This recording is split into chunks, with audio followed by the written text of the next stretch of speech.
Do you support herd immunity as a strategy? Essentially just let people get sick? The cure cannot be worse than the problem itself. We did the right thing. We were expected to lose 2,200,000 people and maybe more than that. Donald Trump's White House is reportedly sold on herd immunity to fight the pandemic. This despite over 8 million confirmed cases and almost 220,000 deaths from an uneven national response. The New York Times reports the administration is embracing a declaration from a small group of scientists that calls for allowing the virus to spread freely among the young and healthy while somehow isolating the vulnerable. No idea how that would work. Here's what Dr. Anthony Fauci thinks about that. If you just let things rip and let the infection go, no masks, crowd, it doesn't make any difference. That, quite frankly, George, is ridiculous. Ridiculous indeed. Joining me now are Dr. Bernard Ashby, Florida State lead for the Committee to Protect Medicare, and Dr. Naheed Badilia, infectious diseases physician and co-author of the John Snow Memorandum, an evidence-based open letter against herd immunity. Have to be honest, when I saw John Snow Memorandum, I thought it might be a Game of Thrones reference, but clearly it is not. It's about something much more serious. So, Dr. Badilia, I do want to start with you. The idea of somehow isolating people who are not vulnerable just doesn't work. You think about all the multi-generational homes in this country. Is there any other nation that you're aware of that's pushing herd immunity? Thanks so much. Good morning, Tiffany. Yeah, the John Snow Memorandum, just to trace back, is actually named after the British public health expert who helped sort of stave off the cholera outbreak in London. So the herd immunity, I think people famously sort of quote Sweden as this concept of a country that may have taken a role where they've said, okay, let's protect the vulnerable and then let everybody else get sick. Even Sweden actually took public health mitigations. They reduced the size of the gatherings that they had. And in the end, they realized that led to one of the highest per capita death rates in that region. And Sweden is nowhere like a country like the United States, where they have universal health care, they have, greater levels of just, better health at baseline because of their public health system being better. And even they sort of step back on that. So what the Great Barrington Declaration proponents, this herd immunity proponents, are saying is that you just let everybody get this infection. And there's certain things, as you mentioned already, that are faulty in that assumption. One, they assume that you need a lot fewer people to get sick to reach to that point, which is that enough people have now gotten the infection that others won't get the infection because those who've had it will protect others.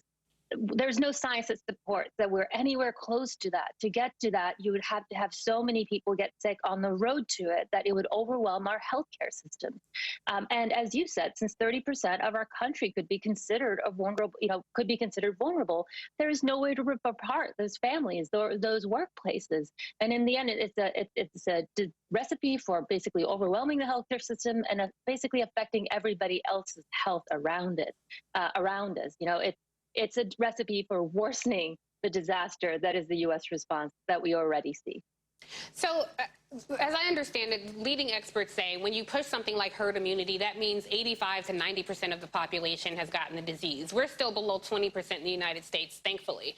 Dr. Ashby, let me ask you, we don't have borders between our states. So when Republican Governor Ron DeSantis says, open it up, invite everybody, let's have packed stadiums, those people travel back. How can we coexist with anti-science people as we're entering a holiday season where people are going to host these small gatherings in their homes, perhaps? What can we do to survive the ignorant? It's a great question, and good to be back here with you, Tiffany. It's always a pleasure. So it's a great question. It's a frustrating ordeal dealing with the governor and the president giving out misinformation like Scooby snacks. At the end of the day, their decisions that they're making are having a huge impact on the mortality rates in our states, in our country. And that's why the U.S. is behind basically every other industrial country when it comes to the control of this pandemic. And it's a shame. And what I tell people is that, we practice evidence-based medicine. It's a term that I use all the time. But what it means is that we separate the pretenders from the contenders. You can't just come and say, hey, my medicine works better than yours. you have to prove it. And that's why we have randomized, double-blind, placebo-controlled trials so that you can say with a degree of specificity or accuracy that your medication works. And what's going on is that you have folks who are salesmen who believe in something just because they feel good about it, promoting it, and they've been consistently wrong. And it's getting kind of old. And now we're all the way over here to herd immunity. So I don't get where they're coming from. They have zero credibility at this point. And I just, I said it before, I'll say it again, stay in your lane. So hospitalizations are going up. Dr. Bedelia, do you think our nation is prepared, the hospitals in our nation, are they prepared for the incoming?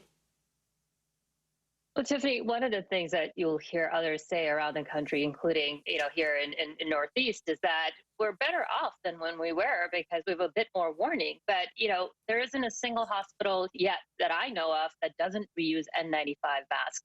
And the difference between what's happening now compared to what happened in the spring and fall, or spring and summer, are that you're seeing these hospitalizations in a really geographically spread pattern. I mean, it's happening everywhere. So it's not like you could move ventilators and healthcare workers from one part to another. If we get to a point when we have a nationalized pandemic where there's increases in hospitalizations everywhere, we really sort of, we test our resilience to a point that we haven't tested to this date. And that's the fear. And the worry here is that, just going back to this lockdown component. I think nobody wants lockdowns, right? To avert the lockdowns, to get to point.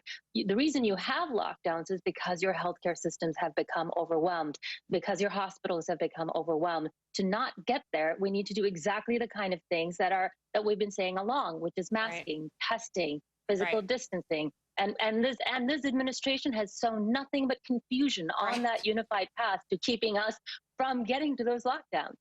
You guys have much more credibility than this Dr. Scott Atlas, who the president seems to be obsessed with. But before we run out of time, I really do want to ask you guys both the same question.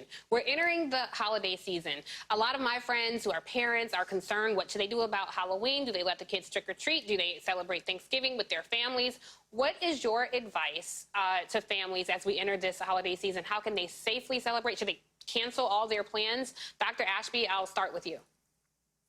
So it's a great question, Tiff, because we are now living with this virus. I think folks seem to have some thought in their head that this is going to somehow disappear. I mean, that's something that the Trump administration said at one point.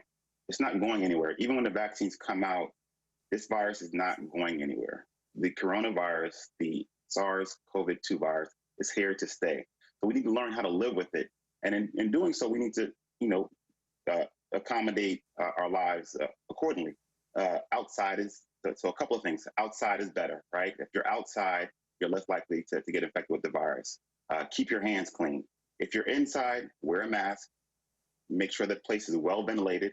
And obviously, testing is incredibly important. But in terms of the children, Halloween coming up, I think it's okay for them to go trick-or-treating.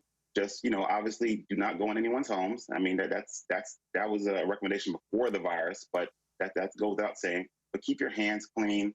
Make sure you keep some hand sanitizer on you, and make sure that these kids are wearing masks when they're going around trick-or-treating. I've got 10 seconds left. Dr. Bedelia, anything to add to that?